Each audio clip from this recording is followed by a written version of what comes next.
नमस्कार दोस्तों, धर्म रहस्य चैनल में आप सभी का एक बार फिर से स्वागत है। आज दर्शकों के प्रश्न और उत्तर श्रृंखला में दर्शकों ने पूछा है कि आखिर माता लक्ष्मी किसी साधक पर नाराज कब होती हैं और उनकी नाराजगी की वजह क्या है, कैसे उन्हें मनाया जा सकता है, किस प्रकार से उन्हें प्रसन्न रखा जा सकता है ताकि जिंदगी में कभी कोई कष्ट, दुख, धन और संपदा में कमी ना हो, संपत्ति में वृद्धि होती रहे। इसी के लिए आज के इस प्रश्न को यहाँ पे शामिल किया गया है ताकि सारे लोग यह बात अच्छी प्रकार से समझ सके कि माता लक्ष्मी किन कारणों की वजह से नाराज हो जाती हैं और उन्हें किस प्रकार से हम प्रसन्न भी कर सकते हैं।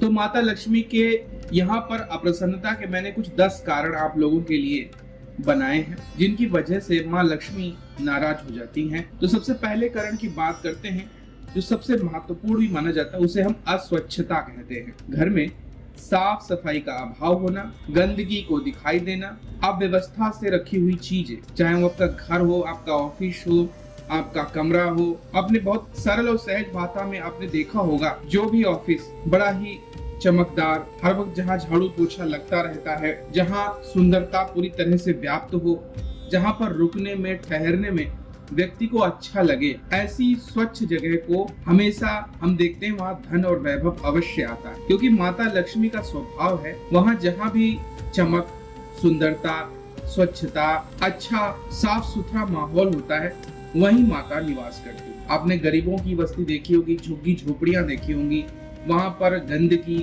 अव्यवस्था और सारी चीजें विद्यमान रहती हैं, इसलिए माता लक्ष्मी वहां जाना पसंद ही नहीं करती। इसीलिए आप गरीब हो या अमीर हो, इस चीज पर विशेष ध्यान दीजिए, यानी स्वच्छता, सुंदरता जितने भी आप कर सकते हैं अवश्य कीजिए, व्यवस्थित चीजों को रखिए, तभी आपके जीवन में माता लक्ष्मी का प्रवेश हो।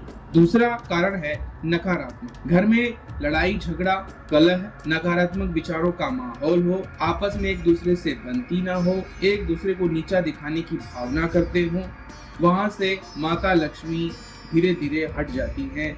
अवश्य ही उस घर में बड़ा ही संकट आता है। इसीलिए नकारात्मकता को पूरी तरह दूर रखना चाहिए। माता को लड़ाई झगड़ा, कलह, नकारात्मक विचार, एक दूसरे से जलन होना, एक दूसरे से ईर्ष्या रखना, यह बिल्कुल भी पसंद नहीं है। इसलिए जितने भी साधक हैं या जो भी माता लक्ष्मी को अपने घर में लाना चाहते हैं, धन वैभव संपन्नता व्यक्ति चाहता है, तो उसे नकारात्मकता को अपने जीवन से हटा देना चाहिए।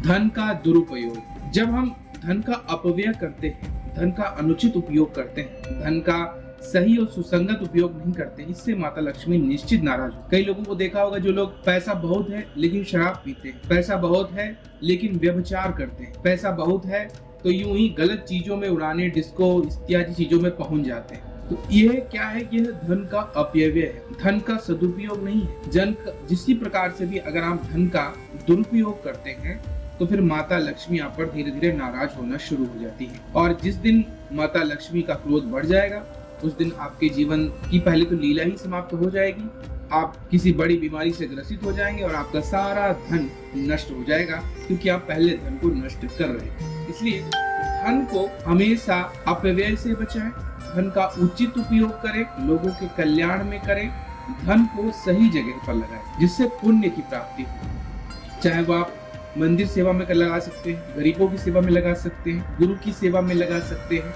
लोगों की भलाई में लगा सकते हैं। किसी भी प्रकार से आपको धन का दुरुपयोग करने से बचें। चौथा है अहंकार और अभिमान। जो भी व्यक्ति अहंकार और अभिमान रखते हैं, माता लक्ष्मी उनसे अप्रसन्न हो जाती है, क्योंकि माता को विनम्रता, सादगी पसंद है। इसलिए आप चाहे कितने बड़े भी व्यक्ति हों, आप अपने अंदर से अहंकार को नष्ट कीजिए, अभिमान को समाप्त कीजिए, विनम्रता और अपने मन में सादगी को लेके आइए, ताकि माता लक्ष्मी सदैव आपके साथ रहें। दूसरों का अपमान पांचवा कारण है। आप कभी भी किसी भी व्यक्ति का हंसी मजाक के माध्यम से भी अपमान या तिरस्कार नहीं करना चाहिए। इससे भी माता लक्ष्मी नाराज रहती है, क्योंकि दूसरे का जो सम्मान व्यक्ति नहीं करता है वह भी अहमी व्यक्ति है, और जो स्वयं को सब कुछ समझता है उस पर ईश्वर निश्चित नाराज होता है। माता लक्ष्मी निश्चित उससे नाराज हो जाती हैं और इस तिरस्कार के कारण फिर धन भी आपका तिरस्कार करने लगता है। यानी कि माता आपसे नाराज होकर आपका धन छीन लेती है। अत्यधिक आलस्य, जो भी व्यक्ति आलसी होता है, निष्क्रिय होता है, किसी भी आलसी व्यक्ति, निष्क्रिय व्यक्ति, कर्म ना करने वाला व्यक्ति, केवल ख्याली पुलाव बनाने वाले व्यक्ति को माता लक्ष्मी नहीं पसंद करती हैं। माता केवल मेहनती व्यक्ति को, कर्मशीलता में लगातार लगे रहने वाले व्यक्ति को, अपनी बुद्धि का संपूर्ण प्रयोग करने वाले व्यक्ति को और उसके साथ तीव्र मेहनत करने वाले व्यक्ति को ही अपना आशीर्वाद देती हैं। इसीलिए अगर आप आलस करते हैं, निष्क्रियता रखते हैं तो छोड़ दीजिए, इन चीजों से बिल्कुल दूर हो जाइए, तभी माता लक्ष्मी आप पर प्रसन्न होंगी। दुष्ट कर्म, ये भी 7वां एक पॉइंट है जिसकी वजह से माता लक्ष्मी अवश्य नाराज हो जाती हैं, जिसमें चोरी है, छल कपट है, धोखाधड़ी है, गलत कर्मों से धन कमाना होता है, दुष्ट कर्म करके किसी को कष्ट देकर परेशान करके धन कमाना होता है। यह निश्चित रूप से आपको धन अवश्य आपके पास आएगा, लेकिन माता लक्ष्मी उस धन के जाने का मार्ग भी अवश्य बना देंगी। वह धर्म चाहे आपकी बीमारी के रूप में आपके शरीर से चला जाए, आपके परिवार से, आपके लोगों से चला जाए वो धन, या आप किसी मुकदमेबाजी में फंस जाएं, या फिर आपका धन यूं ही किसी वजह से पूरी तरह बर्बाद हो जाए, अकाल मृत्यु इत्यादि चीजें। इसीलिए दुष्ट कर्म, गलत कर्म से जो धन कमाया जाता है उसे नहीं कमाना चाहिए, सदैव अच्छे कर्मों से धन कमाना चाहिए।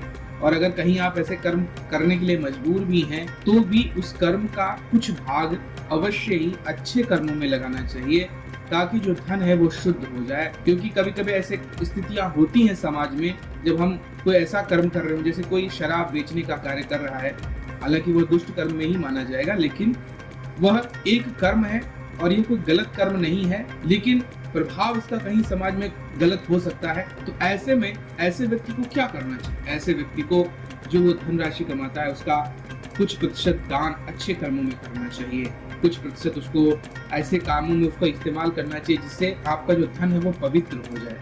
अपने गुरु को दान दीजिए, किसी मंदिर में दान कीजिए, आप किसी गरीब को दान कीजिए, आप किसी जरूरतमंद को जिसको आवश्यकता है उसको दान दीजिए, आप सेवा कर्म में किसी अपने इस धन को इसके कुछ प्रतिशत भाग को अवश्य लगाइए। तब आपका ये जो बुरे कर्म, क्योंकि हो सकता है आपने तो शराब बेची लेकिन जिसने पी उसके घर बर्बाद हो गए, तो कुछ ना कुछ पाप का असर आपके ऊपर भी आए। तो जो भी कर्म इस तरह के हों जिनसे पाप का अप्रत्यक्ष रूप से आप पर प्रभाव पड़ता हो, उसके लिए मैं बता रहा हूँ आप उस अपने धन को अच्छे कामों में लगाएं। अन्न और जल का अपमान, जो भी व्यक्ति अन्न और जल का अपमान करता है, भोजन का अनादर करता है, उसकी बर्बादी करता है, उसका भी धन नष्ट होता है। आपने देखा होगा शादी, पार्टी, ऐसे वैवाहिक समारोह जिनमें आप जाते हो और वहां पर एक विशेष चीज आप देखते हैं कि आप खाते कम है, फेंकते जाते, आधी प्लेट से खाना बचा रह जाता है, जबकि आप स्वयं अपना भोजन खुद ले रहे हैं, तब भी आप ऐसा करते। कभी भी ऐसा मत कीजिए, क्योंकि धन जो है उसमें अन्न का बड़ा विशेष। माता अन्नपूर्णा को प्रसन्न करने वाला व्यक्ति कभी भी माता लक्ष्मी को प्रसन्न नहीं कर सकता है। इसीलिए कभी भी जल हो या फिर अन्न हो, इसका अपमान भी नहीं करना चाहिए, इससे माता लक्ष्मी नाराज जाती हैं। और जो भी व्यक्ति भोजन का अनादर करता है, जल का अनादर करता है, बर्बाद करता है उसे भी माता की कृपा प्राप्त नहीं होती। इसके अलावा 9वां एक पॉइंट है धार्मिक आचरण का अभाव। जो भी व्यक्ति धार्मिक कृत्यों से दूर रहता है, पूजा पाठ नहीं करता है, धार्मिक आचरण नहीं करता है, उस पर भी माता लक्ष्मी अवश्य ही नाराज हो जाती हैं। क्योंकि जो व्यक्ति धार्मिक कृत्य नहीं करता, पूजा पाठ नहीं करता, वो स्वयं अपने लिए खाता है। और कहा भी जाता है जो व्यक्ति अपने इस भोगवादी शरीर के लिए भोजन करता है वह केवल पाप को ही खाता है, और जो पाप खाएगा उसका पाप किसी न किसी रूप में उसे समाप्त अवश्य कर देगा। इसीलिए पूजा पाठ में, धार्मिक कृत्यों में, अपने गुरु की सेवा में, अपने किसी भी प्रकार के धार्मिक आयोजन में धन का उपयोग अवश्य करना चाहिए, क्योंकि यह पुण्य का फलदायी होता है, लोगों को सात्विक बनाता है, इसलिए उसका भी पुण्य आपको प्राप्त होता है। जिस घर में व्यक्ति पूजा कर रहा है उसको देखकर कई लोग और भी पूजा करने लगते हैं।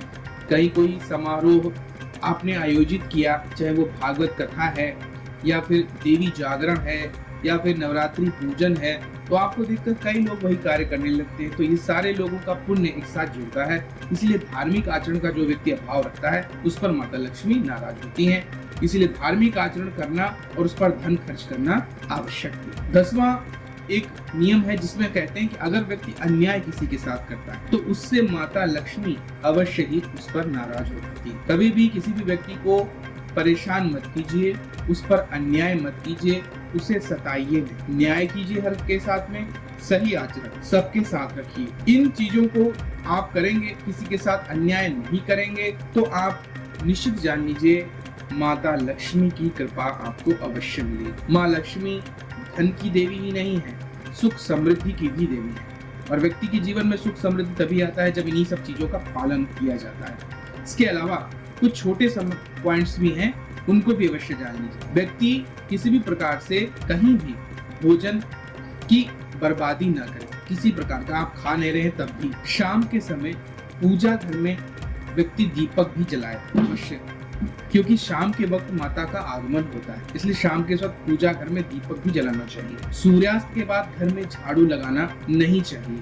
क्योंकि अगर सूर्यास्त के बाद घर में झाड़ू लगाते हैं तो आपकी जो लक्ष्मी है वो बाहर, उनको आप निकाल रहे हैं। इसके अलावा पितृ पक्ष के दौरान श्राद्ध कर्म पूजा पाठ जो नहीं करता है, इससे पितृ जो है नाराज हो जाते हैं, इसलिए पितरों को भी नाराज नहीं करना है ताकि आपकी धन की समस्या ना हो या माता लक्ष्मी नाराज हो। दिन और शाम के समय अत्यधिक जो सोता है उसको भी माता लक्ष्मी की कृपा नहीं प्राप्त होती है, क्योंकि हमारे लिए जो समय दिया गया है वो मेहनत करने के लिए दिया गया है। जितना आप मेहनत करेंगे उतना ही ज्यादा माता लक्ष्मी आप पर प्रसन्न है। जो भी व्यक्ति घर में महिलाओं का अनादर करता है उसके ऊपर भी माता लक्ष्मी नाराज हो जाती है। इसलिए माताओं और बहनों को हमेशा प्रेम दीजिए, उनका आदर कीजिए, सत्कार कीजिए, सम्मान। घर के बड़े बुजुर्गों और गरीबों का भी कभी अपमान नहीं करना चाहिए। घर के बड़े बुजुर्ग आपके जो भी हैं, चाहे वह कैसे भी कर्कश स्वभाव के भी हों, तब भी आपको उनकी सदैव आपको उनका ध्यान रखना है, सदैव उनका आदर करना है, सम्मान करना है, तभी आप कल्याण के भागी होंगे। गरीबों का आपने कभी भी अपमान नहीं करना है, सिर्फ इसलिए कि वो गरीब हैं आप कभी उनका अपमान नहीं कीजिए। तो ये सारी बातें आपको ध्यान में रखनी है, ये महत्वपूर्ण बातें हैं, क्योंकि अगर आप ये गलती करते हैं तो कितने बड़े भी आप योग्य व्यक्ति हों, आपके पास से धन अवश्य ही नष्ट होगा। चाहे वो बीमारी के माध्यम से आपके पास से सारा धन चला जाए, किसी दुर्घटना के माध्यम से चला जाए, या किसी गलत कर्म में आपका पैसा बर्बाद हो जाए, जैसे कि आप कहते हैं कि किसी व्यसन के माध्यम से शराब या फिर व्यभिचार या फिर मुकदमाबाजी या फिर बीमारी, इनमें किसी भी चीज में जब धन जाता है तो पूरा नष्ट हो जाता है। इन्हीं चीजों से बचने के लिए आप रोजाना अपने घर में पूजा पाठ कीजिए, गुरु मंत्र का जाप कीजिए, आप घर को अच्छा साफ सुथरा स्वच्छ रखिए, माता लक्ष्मी की कृपा प्राप्ति के लिए उनकी पूजा अर्चना कीजिए, माँ शक्ति की उपासना अवश्य कीजिए, क्योंकि माता शक्ति में ही माता सरस्वती विद्यमान है, माता लक्ष्मी विद्यमान है, माता काली भी विद्यमान है। तो हर एक दुर्गुण को खाने वाली माता काली आपके दुर्गुणों को खा जाएंगी।